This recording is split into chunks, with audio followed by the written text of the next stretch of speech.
Financial markets పై పట్టు సాధించాలనుకునే వాళ్ళు Revanth conduct చేసే వెబినార్ కోసం ఈ నెంబర్ కి కాల్ చేయండి.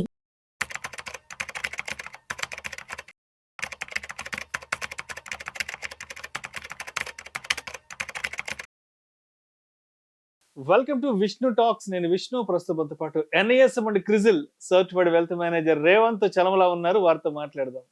నమస్తే రేవంత్. నమస్తే అండి Revanth, welcome to Vishnu talks. Thank you so much. So Revanth, ఇవాళ మార్కెట్ క్లోజింగ్ చూద్దాం. మంగళవారం నాటి మార్కెట్ క్లోజింగ్ చూద్దాం.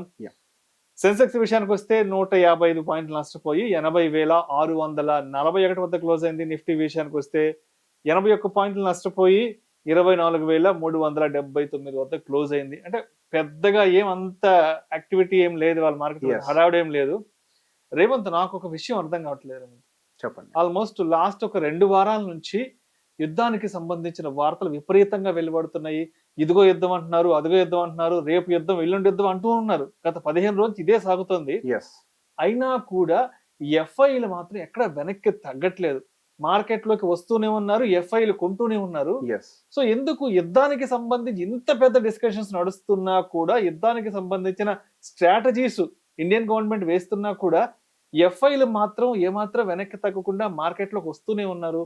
ఏంటో నాకు అర్థం కావట్లేదు. Last 7-8 months back market all time హైలో ఉన్న ఆ టైంలో మార్కెట్ ను వదిలి వెళ్ళిపోయారు. ఇప్పుడు యుద్ధం వచ్చేస్తుందా అంటే కూడా మార్కెట్ లోకి వస్తూ ఉన్నారు. నాకు అసలు అర్థం కావట్లా ఎఫ్ఐల స్ట్రాటజీ ఏంటో ఒకసారి చెప్పగలరు? సో మనకి సోమవారం రోజున మార్కెట్ క్లోజింగ్ ప్రకారం కూడా ఎఫ్ఐఎస్ అయితే నెట్ పాజిటివ్ బయర్స్ గానే ఉన్నారు. దాదాపుగా 498 కోట్లు, కొంతవరకు తక్కువగానే జరిగింది. కాకపోతే ఆ డేటాని పూర్తి స్థాయిలో కన్సిడర్ చేయడానికి లేదు. బికాస్ ఏషియన్ మార్కెట్స్ నిన్న కొంతవరకు క్లోజ్ లో ఉన్నాడు. జపాన్ కానీ ఇటువంటి కొన్ని దేశాలు మార్కెట్స్ క్లోజింగ్ లో ఉండటం వల్ల నిన్న కొంతవరకు మేబీ ఎఫ్ఐ వాల్యూమ్ తక్కువగా ఉండే అవకాశాలు ఉన్నాయి. కాకపోతే డొమెస్టిక్ ఇన్స్టిట్యూషనల్ ఇన్వెస్టర్స్ మాత్రం దాదాపుగా 2,789 కోట్ల వరకు కూడా మంచి సాలిడ్ బయింగ్ అయితే చేశారు. సో మనకి Q1 last financial year Q1 దగ్గర నుంచి ఒక రిలెంట్లెస్ సెల్లింగ్ అయితే మనకి ఎఫ్ఐఎస్ దగ్గర నుంచి కనిపించింది.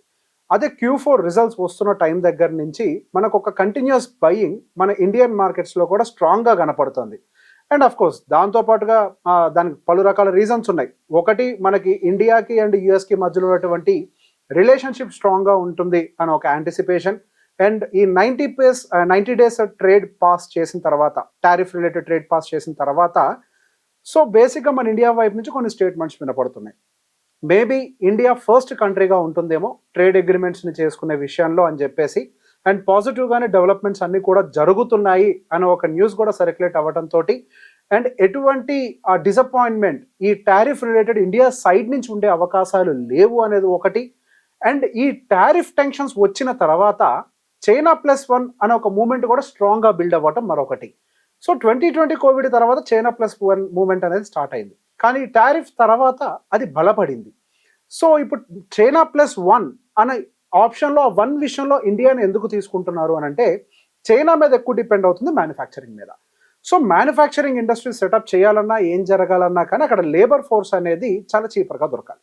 లేబర్ ఫోర్స్ చీపర్గా దొరకాలి అని అంటే అక్కడ జనాభా సంఖ్య చాలా ఎక్కువగా ఉండాలి.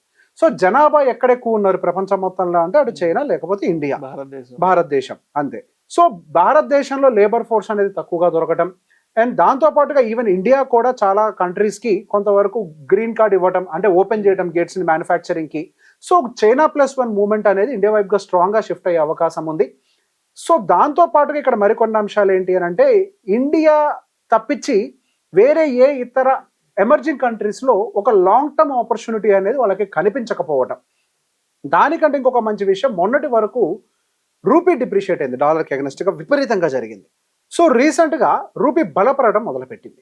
సో బేసిక్గా డాలర్ ఇండెక్స్ అని అంటే రూపీ పాయింట్ ఆఫ్ వ్యూలో కాకుండా డాలర్ ఇండెక్స్ పాయింట్ ఆఫ్ వ్యూలో 111 దగ్గర నుంచి 1111 రూపీస్ దగ్గర నుంచి 99 రూపీస్కి పడిపోయింది డాలర్ ఇండెక్స్ అనేది. సో ఇక్కడ రూపీ బలపడటం కూడా ఒక మంచి అంశంగా కనపడుతుంది. దాంతోపాటుగా Q4లో పర్టికులర్గా బ్యాంకింగ్ సైడ్ నుంచి అఫ్కోర్స్ ఎస్బీఐ కానీ కొంతవరకు అవి కొటాక్ కానీ కొంత డిసప్పాయింట్ చేసినప్పటికీ, హెచ్డిఎఫ్సి ఇట్లాంటివన్నీ కూడా కొంతవరకు, ఇంతకుముందు చాలాసార్లు చెప్పాను, ఫారెన్ ఇన్వెస్టర్స్కి ఫేవరెట్ బ్యాంక్ అంటే హెచ్డిఎఫ్సి బ్యాంక్గా ఉంటుంది. సో బేసిక్గా అవన్నీ కూడా కొంత పాజిటివ్ రిజల్ట్స్ని పోస్ట్ చేయడంతో కొంతవరకు ఫోకస్ అంతా కూడా ఎఫ్ఐఎస్ ఇండియా వైపుగా షిఫ్ట్ అయింది. సో వేరే ఏ ఇతర కంట్రీస్లో కూడా ఇండియాలో ఉండేంత స్ట్రాంగ్ కండిషన్స్ కనిపించట్లేదు. ఇప్పుడు అక్కడేమో జీడిపి స్ట్రింక్ అవుతుంది మనకి యూఎస్ లాంటి కంట్రీస్లో. బట్ ఇండియాలో మాత్రం even tariff related tensions, other tensions ఉన్నప్పటికీ ఇండియన్ జీడిపి చాలా రెసిలియంట్ గా కనపడుతుంది. అండ్ ఇండియన్ గవర్నమెంట్ ముందస్తుగానే సెల్ఫ్ కన్సంప్షన్ బూస్ట్ చేసే ప్రయత్నం చేస్తుంది. ఇప్పుడు మీరు గమనిస్తే ప్రపంచంలో చైనా కూడా ఈ మ్యానుఫ్యాక్చరింగ్ ఎక్స్పోర్ట్స్ మనకు ఎక్కువగా ఉండటం వల్లే కదా వాళ్ళు టారిఫ్ అని చెప్పి మనతో ఆడుకుంటున్నారు. మనం ఇప్పుడు సెల్ఫ్ కన్సంప్షన్ బిల్డ్ చేద్దామని చెప్పేసి చైనా కూడా అడుగులేస్తుంది. ఇండియా ఆ పని ఎప్పుడో నుంచే చేస్తుంది. ఇప్పుడు మన భారతదేశం అనేది self consumption country, export country కాదు. సో ఇప్పుడు already self consumption country and ఇంకా దాన్ని బాగా బూస్ట్ చేస్తున్నారు. అండ్ ఇండియాలో కొంతవరకు లగ్జరీ స్పెండింగ్ కూడా పెరుగుతుంది. స్పెండింగ్ బిహేవియర్లో చాలా రకాల మార్పులు వస్తున్నాయి. దానికి తోడు ఈ చైనా +1 కనుక యాడ్ అయింది అని అంటే డెఫినెట్గా ఇండియాకి ఇది ఒక మంచి మైలేజ్ ఇచ్చే అవకాశాలుగా మారుతుంది. సో ఇదన్నీ పాజిటివ్స్ ఉండటము, డాలర్ ఇండెక్స్, టారిఫ్ రిలేటెడ్ అంతా కూడా కొంతవరకు మనకి ఎకనామిక్ పాయింట్ ఆఫ్ వ్యూలో పాజిటివ్గా కనపడుతుంది. ఈ ఇండియా అండ్ పాకిస్తాన్కి సంబంధించినటువంటి వార్కి రిలేటెడ్ కూడా ఇంతకుముందు కూడా చెప్పాను. సో బేసిక్గా వార్కి డైరెక్ట్గా దిగేంత పరిస్థితులు ఇప్పుడు ప్రజెంట్ ప్రపంచ దేశాల్లో ఉన్నాయా లేదా అనేది. యుద్ధం చేయటం అంటే కేవలం ఇండియా అండ్ పాకిస్తాన్ మధ్యలోనే జరగకపోవచ్చు. సహజంగా యుద్ధం అంటూ మొదలైంది అని అంటే చుట్టుపక్కల ఉన్నటువంటి ఫ్రెండ్లీ నేషన్స్ అన్నీ కూడా ఏదో ఒక కంట్రీ వైపుగా స్టాండ్ తీసుకోవాల్సిన అవసరం అయితే ఉంది. ఇప్పుడు కనుక స్టాండ్స్ తీసుకోవడం కనుక మొదలు పెట్టినట్లయితే కొంతవరకు ఏవైతే ట్రేడ్ అగ్రిమెంట్స్ ఇప్పుడైతే కంటిన్యూ అవుతున్నాయో అవన్నీ కూడా డిస్టర్బ్ అయ్యే అవకాశాలు ఉంటాయి. ఆల్రెడీ ప్రపంచం అంతా కూడా ఎకనామిక్ ఇష్యూస్ తోటి సఫర్ అవుతుంది. సో అందుకే మీరు గమనిస్తే ఈవెన్ ఇప్పుడు రష్యా సైడ్ నుంచి కూడా వాళ్ళ ప్రెసిడెంట్ ఏం చెప్తున్నారు, పుతిన్ గారు ఏం చెప్తున్నారు, మధ్యత్వం వహించడానికి మేము సిద్ధంగా ఉన్నాం. అటు పాకిస్తాన్ అని ఇండియా కనుక ఒప్పుకున్నట్లయితే మేము మధ్యలో ఉండి సమస్యను పరిష్కరించడానికి సిద్ధంగా ఉన్నాం, మేమిద్దరితోటి కూడా గొడవలకి సిద్ధంగా లేవన్నట్టుగా చెప్తున్నారు. యుఎస్ ప్రెసిడెంట్ అదే మాటలో ఉన్నారు. ప్రపంచవ్యాప్తంగా చాలా దేశాలు కూడా ఇప్పుడు గొడవలకి ఇది సరైన సమయం కాదు, అందరం ఆల్రెడీ ఇప్పుడిప్పుడే రిసెషన్ అన్న భయం ఇంకా తొలగలేదు కూడా. మొన్నటి వరకు యూరోపియన్ కంట్రీస్ అయితే రిసెషన్ని కూడా హిట్ చేసే. ఇటువంటి పరిస్థితుల్లో ఇప్పుడు డైరెక్ట్గా యుద్ధాన్ని ఎఫర్ట్ చేసేటువంటి కండిషన్ ఉందా అని అంటే ప్రపంచానికి లేదు. ఇక్కడ కేవలం ఇండియాను ఒక పాయింట్ మాత్రమే కాదు, ప్రపంచంలో మనకుండేటువంటి ఫ్రెండ్లీ నేషన్స్ కూడా గమనించాల్సిన అంశం ఉంది.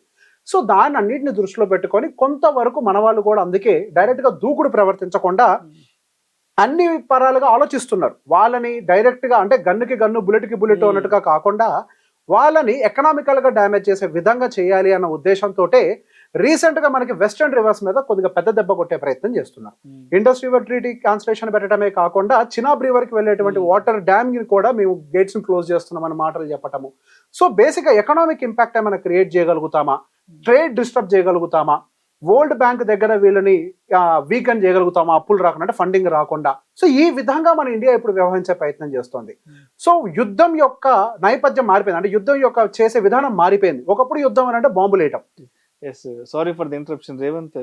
లాస్ట్ 2-3 ఏళ్ల క్రితము రష్యా యుక్రెయిన్ యుద్ధం జరిగినప్పుడు కూడా భారతదేశం కూడా చాలా సంయమనం పాటించి దాన్ని మనం సర్దుబాటు చేయడానికే ప్రయత్నించాం. కానీ ఏ 2 దేశాలని నొప్పించడం కానీ ఆ యుద్ధానికి ప్రేరేపించే పనులు చేయలేదు. కాబట్టి ఇవాళ బయట దేశాల వాళ్ళు కూడా మనకి సపోర్ట్ గా రావడానికి కారణం ఆ రోజు మనం చేసిన మంచి. ఎగ్జాక్ట్లీ. సో బేసిక్ గా ఇండియా ఎప్పుడు కూడా కాలు దువ్వే ప్రయత్నం చేయదు. ఆ రోజు రష్యా కొంతవరకు స్లో అవ్వటానికి గల కారణం కూడా ఎప్పుడైతే మోడీ గారు అక్కడ చర్చలకి కొద్ది వరకు దారులు వేసే ప్రయత్నం చేశారో అప్పటి నుంచే మీరు గమనిస్తే అటు రష్యా వైపు నుంచి కూడా కొంతవరకు స్లో డౌన్ కనిపించింది. సో ఇప్పుడు వాళ్ళు కూడా మనకు కూడా అదే చెప్తున్నారు, ఇది సమయం కాదు, ఆల్రెడీ అందరం నిన్నటిగాక మొన్నటి వరకు కూడా మీ యుద్ధంలో ఉన్నాము, సపోర్ట్ చేసే పరిస్థితుల్లో వాళ్ళు కూడా ఉండరు, వాళ్ళు చాలా హ్యూమన్ ఫోర్స్, ఎకనామిక్ రిసోర్సెస్ అన్ని పోగొట్టుకున్నారు, ప్రపంచవ్యాప్తంగా వాళ్ళు కూడా చాలా శాంక్షన్స్ ఎదుర్కొన్నారు. సో ఇటువంటి పరిస్థితులన్నిటి ఇప్పుడు ఇంకా కూడా దాటలేదు వాళ్ళు. సో గోయింగ్ ఫర్దర్ మళ్ళీ యుద్ధము అని అంటే ఫ్రెండ్లీ నేషన్స్ కూడా సపోర్ట్ చేసే సిచ్యువేషన్స్ లో ఉండకపోవచ్చు. సో కాబట్టి కొంతవరకు మనం కూడా డిస్కషన్స్ లోనే దీన్ని సాల్వ్ చేసుకునే ప్రయత్నం చేద్దామని చెప్పేసి ప్రయత్నం చేస్తున్నారు. సో దాని వల్ల ఇవన్నీ కూడా కనిపించడం అంటే మన బయటికి కనిపించేది వేరు, కానీ వాస్తవంగా మనం అర్థం చేసుకోవాల్సిన అంశాలు వేరు. న్యూస్ లో మనం చూసేటప్పుడు ఏమో అన్ని రిహార్సల్స్ జరుగుతున్నాయి అవి ఇవి అని చెప్పి మాట్లాడుతుంటారు, కానీ ఎస్ డ్రిల్ అనేది ఎప్పుడైనా జరగాలి. ఎప్పుడు ఏ సమస్యలు వస్తాయో తెలియదు కాబట్టి డ్రిల్ జరగడం మోస్ట్ కామన్. డ్రిల్ వస్తుంది అని అంటే యుద్ధం జరిగినట్టు కాదు.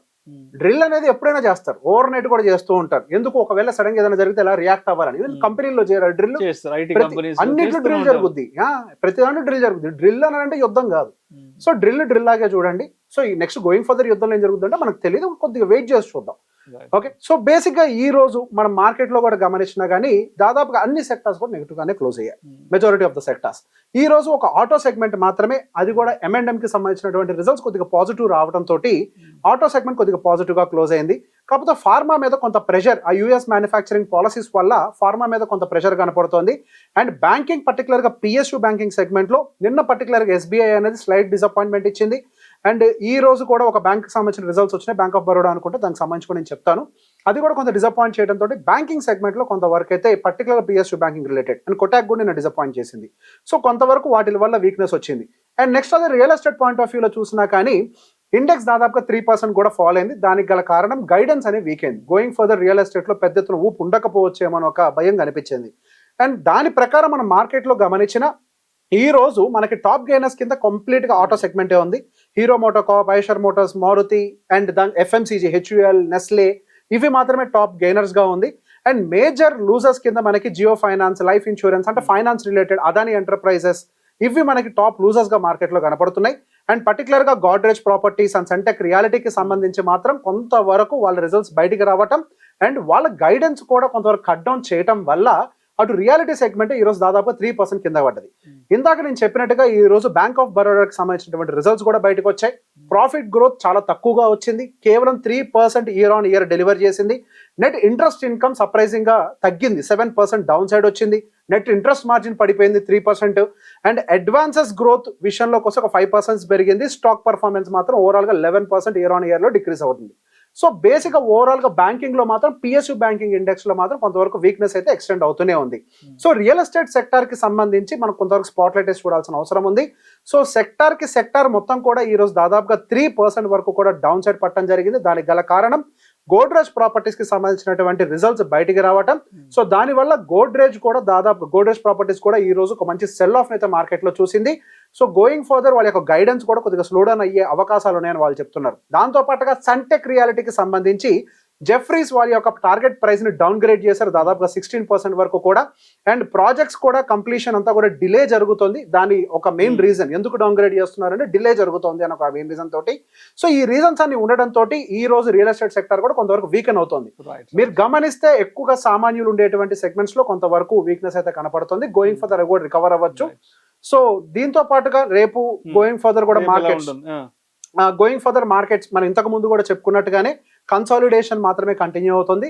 అగైన్ అదే మెయింటైన్ చేస్తున్నాము, కాకపోతే డౌన్ సైడే కన్సాలిడేట్ అవుతుంది. మీరు గమనిస్తే 24,500 పైకి వెళ్ళడానికి ప్రయత్నం చేయట్లేదు మార్కెట్, వెళ్ళినా సెల్ ఆఫ్ అవుతుంది. సో అక్కడ స్ట్రాంగ్ గా సెల్లర్స్ ఉన్నారు. మళ్ళీ సెల్ ఆఫ్ కొంతవరకు ఎక్స్టెండ్ అయితేనే మంచిది.